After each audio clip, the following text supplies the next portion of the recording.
Hola, hoy vamos a ver la cultura griega. En primer lugar, vamos a hablar un poquito de la religión.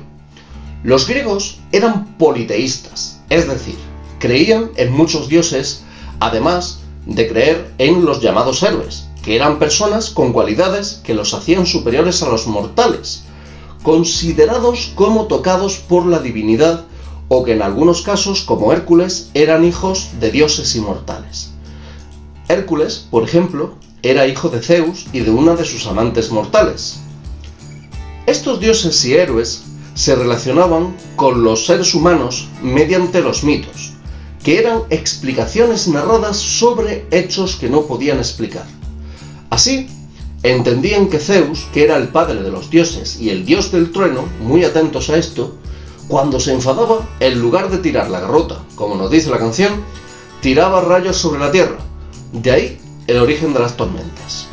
En otras palabras, explican los fenómenos que no entienden o no les pueden dar explicación como proezas realizadas por los dioses y los héroes. Hoy en día sabemos, gracias a la geología, que el estrecho de Gibraltar se formó con la elevación de tierras que dio origen al mar Mediterráneo.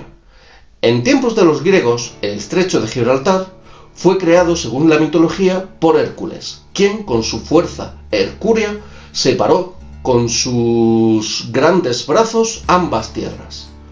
Debían rendirles culto precisamente por ello, es decir, tenían que hacer ceremonias para honrarles. Según el carácter del culto, podríamos decir que había de dos tipos.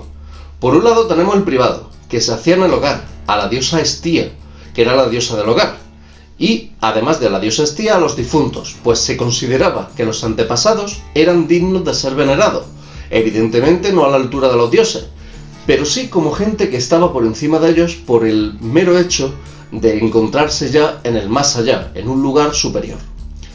El culto público, por contra, era dirigido por los sacerdotes, y en él participaba toda la población, desde los magistrados hasta el más humilde de todos. Era llevado a cabo en los templos y santuarios. En los templos se hacían sacrificios, ofrendas de animales o frutos para honrar a los dioses, pues entendían que ese sacrificio llegaba hasta el dios o diosa. El no hacer un correcto sacrificio o no hacerlo directamente implicaba que si te portabas mal o si recibías algún castigo divino, se debía a ello.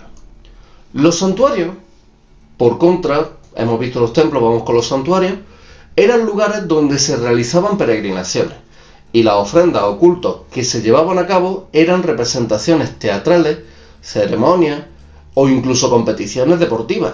Una de las más famosas de ellas las seguimos celebrando en la actualidad, que eran las competiciones deportivas de Olimpia, donde surgieron los Juegos Olímpicos, que desde el año 776 a.C. cada 4 años se celebraban. Fijaros si eran importantes estas Olimpiadas, que los griegos utilizaban como referencia la primera Olimpiada en el 776 a.C. para su año cero, es decir, ellos contaban a partir de ahí. De hecho, ellos hablaban de la primera Olimpiada, que sería el año 0, de la segunda Olimpiada, que sería el año 4, de la tercera Olimpiada, que sería el año 8 y así. Los Juegos Olímpicos de la antigüedad eran como los de ahora, pero aunque con muchas diferencias, pues en aquella época se hacían para honrar a los dioses, y los atletas solo eran varones que participaban desnudos, untados en aceite para brillar y destacar, pues los griegos pensaban que el cuerpo humano era bello, y el de un atleta lo era más todavía y por tanto tenía que relucir. Otra diferencia es que solamente hacían competiciones de atletismo. Actualmente hay todo tipo de deporte.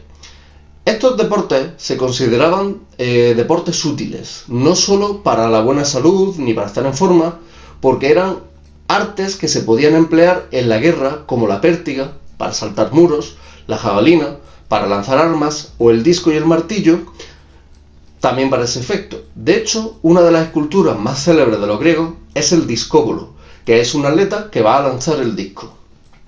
Finalmente, para acabar con el culto a los dioses, tenemos que eran muy supersticiosos y tenían que preguntar constantemente a los dioses para saber su voluntad por si se estaban equivocando, no se fiaban de sus propias ideas, y para ello estaban los oráculos, que eran templos donde los sacerdotes, que en la mayoría de los casos eran mujeres y se llamaban sibilas, lo que hacían era ser intermediarios de los dioses.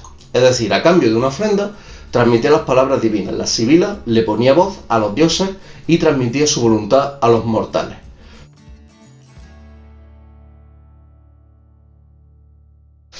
Bien, y con esto terminamos la religión y vamos a empezar un poquito hablando de la cultura propiamente dicha.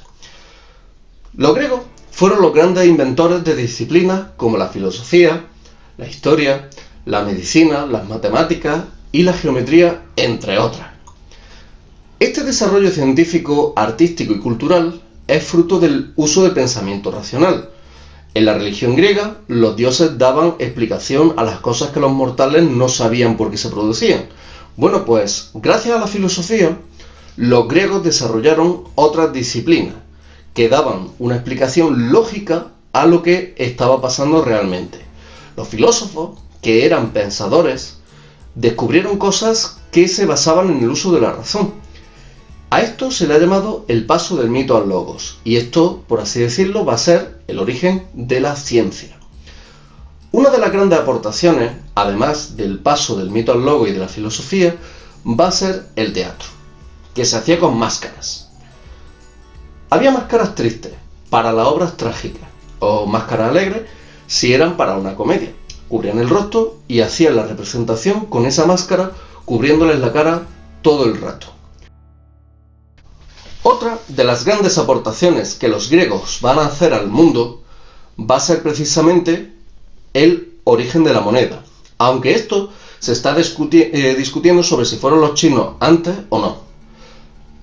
El concepto de usar metal precioso como plata, oro y con el tiempo cobre y bronce para hacer pagos fue una evolución importantísima, pues sustituyó la antigua y primitiva costumbre de llevar a cabo el trueque. Tú me das, yo te doy. Es decir, yo tengo una vaca y tú tienes gallinas, pues yo te doy leche y tú me das huevos. Esto favoreció al comercio, pues el hecho de llevar metal precioso facilitaba los pagos.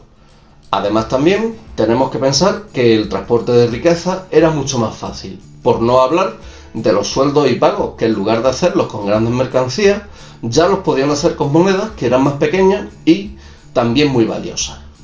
Bueno, con esto terminamos lo referente a la cultura. Espero que este vídeo te haya gustado. Si quieres ver otros vídeos, pincha en el banner con mi logo y suscríbete a mi canal El Heraldo de Clio. ¡Adiós!